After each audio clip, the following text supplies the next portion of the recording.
concernant les armes qui ont été livrées, au Burkina, beaucoup de voix se sont levées pour dire qu'il n'y a pas eu livraison d'armes et il y a eu livraison d'armes. Effectivement, il y a eu livraison d'armes. Mais vous savez que la communication a plusieurs facettes. Saïd Penda est sorti et qui a fait une communication pour dire qu'il n'y avait pas eu d'armes livrées au Burkina. Et que la Côte d'Ivoire avait dégagé un certain nombre de moyens pour faire face aux flux migratoires des Burkinabés qui sont arrivés en terre ivoirienne dans le nord de la Côte d'Ivoire. C'est une réalité. Mais ce que je vais dire, éclaireur, vous savez qu'il y a toujours des personnes comme ça. Et moi, je vais même vous prendre un exemple. Demandez à Sundiata, lorsque les véhicules ont été incendiés dans comment on appelle, dans le Bunkani à Bouna, et que l'information est sortie, j'ai publié l'information sur ma page, mais qu'est-ce que les gens m'ont dit en commentaire? Mais vous pouvez même voir, les gens sont même traités de quelqu'un qui donne les fake news. Que l'information que j'ai donnée est une information, est une fausse information. Et que ce sont des faits qui se sont passés au Mali où les véhicules ont été incendiés. Ils ont tout dit. Et on a tenté de leur faire croire, de les ramener à la raison, leur dire que l'information qui est sortie, ce n'est pas une fausse information et qu'il y a eu bel et bien incendie, comme on appelle des véhicules qui ont été incendiés à Bouna. Nous, on ne va pas venir vous mentir ici. Et quand l'information est tombée, et c'est maintenant ils vont dire oui, non, on croyait que c'était un fake news. C'est vrai, on peut se tromper, mais de là à venir donner une information aussi sensible comme ça, moi je ne le fais pas. Donc je vais dire aux gens, ceux qui sont toujours là, en train de dire que ce sont des fake news, ce sont des fake news. Effectivement, quand il y a fake news, on sait que l'information est fausse. Mais il y a des médias bien respectés. Quand vous voyez ça, vous devez savoir que ce n'est pas une information fausse. Mais tout le monde peut se tromper. Donc c'est le lieu de dire aux gens de faire très attention et de regarder attentivement tout ce qu'on communique. On communique, on n'est pas là pour tromper les gens, comme l'a dit Chérim le fait, avec la communication de Blé Goudé. Et donc moi je tenais à préciser ça et de dire que éclaireur, nous sommes sur la bonne voie. Et quand il y a quelque chose qui ne va pas, nous on va dire que ça ne va pas. Et donc, vous avez parlé de la communication de l'Adi Chérif. Effectivement, éclaireur, nos militants, tout le monde sait, nos militants sont des extrémistes. Et nos militants sont des personnes, quand tu lui dis de faire quelque chose, et c'est ce qu'il fait. Mais la communication de l'Adi Chérif est en train de mettre nos militants en brousse. Il faut avoir le courage de dire et d'interpeller l'Adi Chérif. S'il a décidé de faire la communication de Blé Goudé, qu'il sorte pour venir dire ouvertement, à partir d'aujourd'hui, moi je suis un communicant de Blé Goudé. Mais je ne demande pas aux militants de RHDP de me suivre dans ma communication. J'ai décidé officiellement d'intégrer comme on appelle les cyber-militants de Blé Goudé pour défendre sa cause. Et là, on sera bien situé et prochainement, personne ne viendra dire pourquoi l'Adi Chérif est en train de parler de Blé Goudé. Mais de là à surfer et de faire croire que tu es en train de mener un combat politique et tu le fais, c'est une stratégie politique. Mais moi, j'aimerais dire aux gens que l'Adi Chérif n'est pas dans une stratégie politique. L'Adi Chérif est dans son sérieux et il fait bel et bien la communication de Blé Goudé. On a certaines preuves. Il fait la communication de Blé Goudé moyennant de l'argent. L'Adi Chérif a été payé par Blé Goudé. Et ça, personne ne peut nous dire le contraire. Personne ne peut nous dire le contraire. Mais l'Adi Chérif, est-ce que vous vous souvenez encore des martyrs du RDR? Toutes les personnes que Blé Goudé a fait assassiner. Est-ce que vous vous souvenez de ça? Et je crois, tu as même dit que tu as vécu des faits à Ouassakara. Mais ça croit que tu n'as pas vécu ces faits. Mais en même temps, beaucoup de personnes se posent des questions. Est-ce que réellement l'Adi Chérif a vécu ce qu'il a raconté à Ouassakara? Mais je vous dis, Ladji Chérif peut avoir vécu ces faits-là. Mais pourquoi je le dis? Parce que nous sommes tous des hommes, mais on n'a pas les mêmes capacités de résistance face à l'argent. Beaucoup de personnes ne résistent pas face à l'argent, à certaines propositions d'argent. Il faut être comme les élèves de la classe éclaireur pro-vérité pour refuser, comme on appelle, certaines propositions. Mais si Ladji Chérif sait très bien qu'il a vécu ces cas à Ouattara, et que Blé Goudé en a été beaucoup pour ces tueries-là, pour tout ce qu'il a vécu, mais si Ladji Chérif vient balayer tout ça du revers de la main, et il fait semblant d'oublier et de troquer, comme on appelle cette souffrance-là, en l'argent de Blé Goudé, ça veut dire que Ladji Chérif est un poltron, et ça relève de la poltronnerie, et c'est ce qu'on appelle être indigne et être irresponsable. Mais tous ces morts dont Blé Goudé a causé, mais Ladji Chérif, mais ces morts-là vont hanter ton esprit. Hein. Moi, je l'ai dit, aucun militant du RADP, super militant, de quelque raison que ce soit, ne doit communiquer pour encourager Blé Goudé et dire que Blé Goudé a changé. Blé Goudé ne changera jamais. Blé Goudé ne va jamais changer.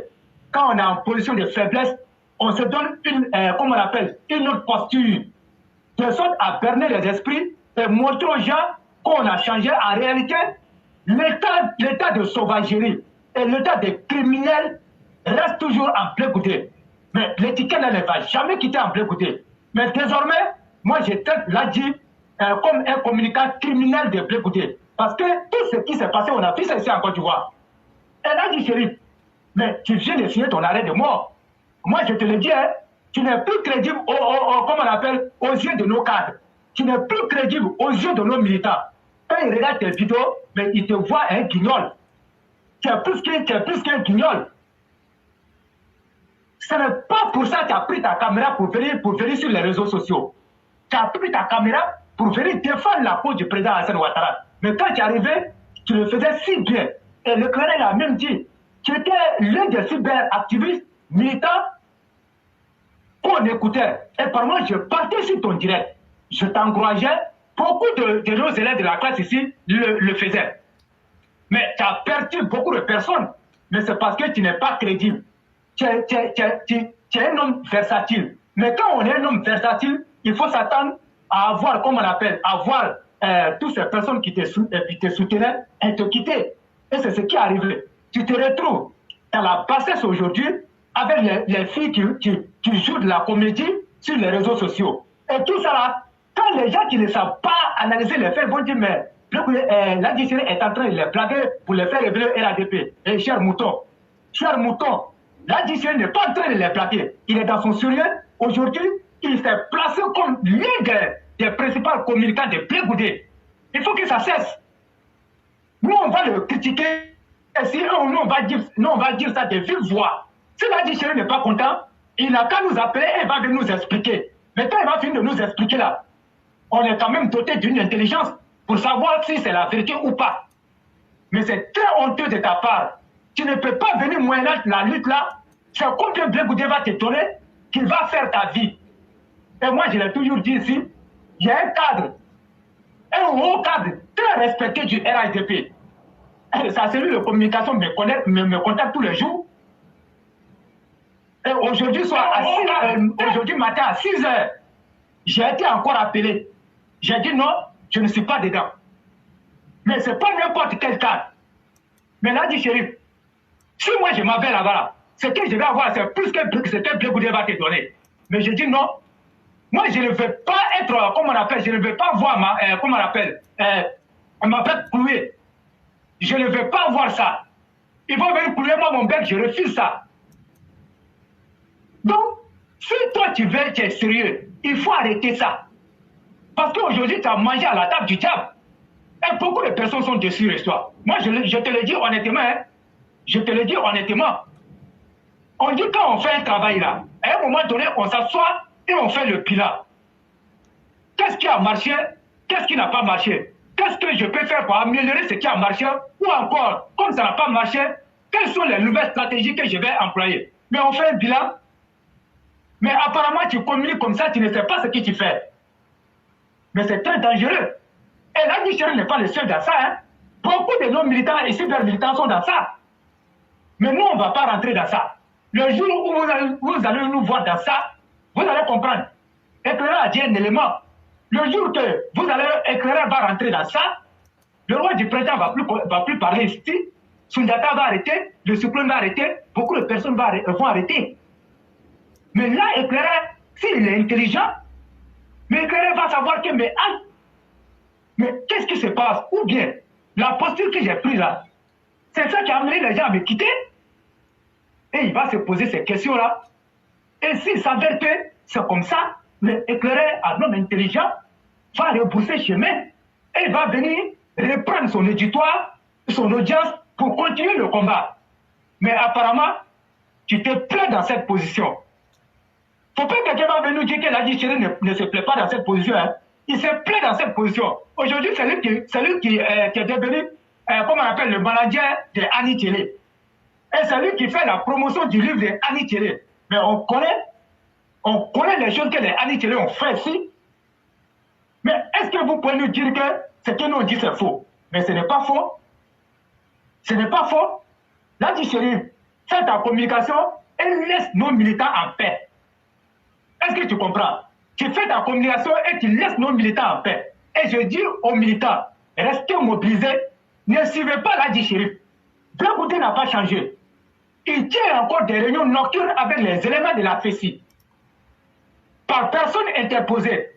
Et les preuves sont là. Mais le moment opportun, comme vous pensez que ce que nous disons, ce n'est pas vrai, nous on va vous sortir les preuves. Nous on va vous sortir les preuves.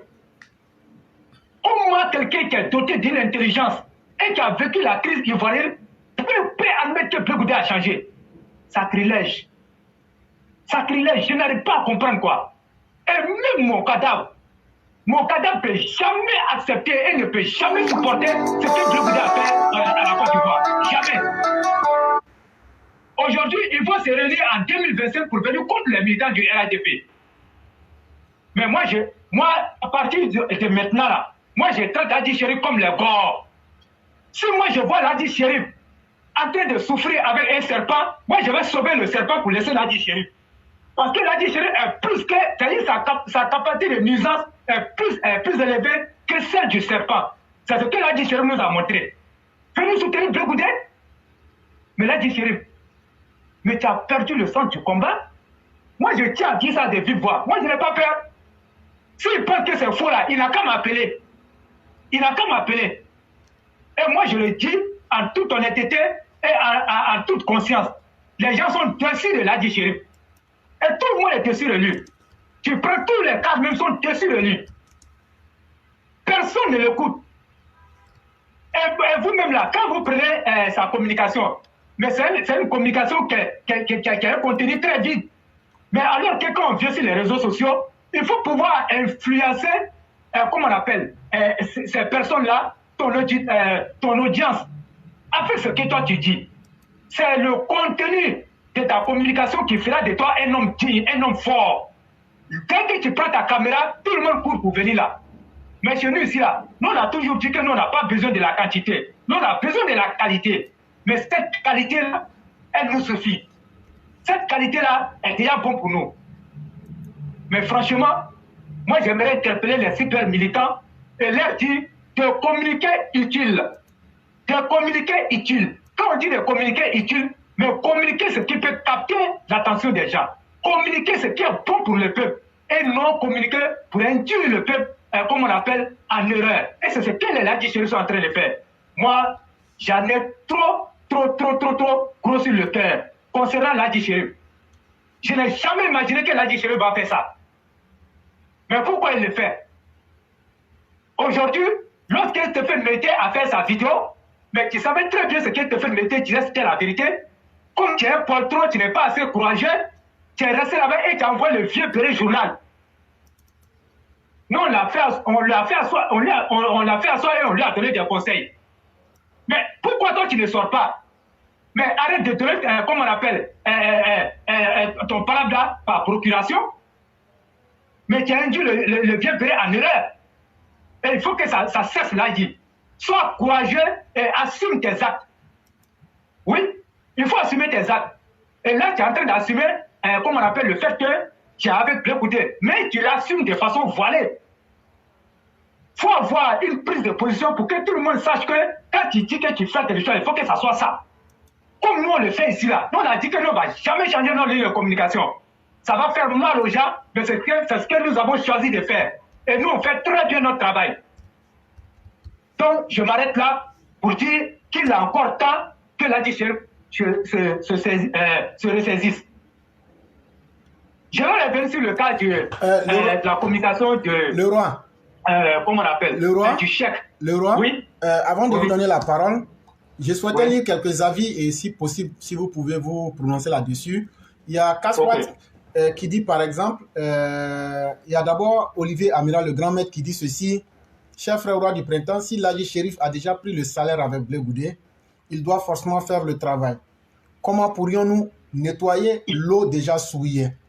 Ça, c'est une question qu'il pose. Et maintenant, il y a Kaswat qui nous dit que l'argent est un bon serviteur, mais un très mauvais maître. Judas a vendu le prophète Jésus pour 30 €. Et donc, je tenais à ajouter ça là-dessus avant de te laisser continuer. Effectivement. Et merci beaucoup à Amiral Olivier et Kaswat. Effectivement, ils ont dit juste. Tu as pris l'argent, tu vas faire le travail. Et l'argent est un bon serviteur, mais un mauvais maître.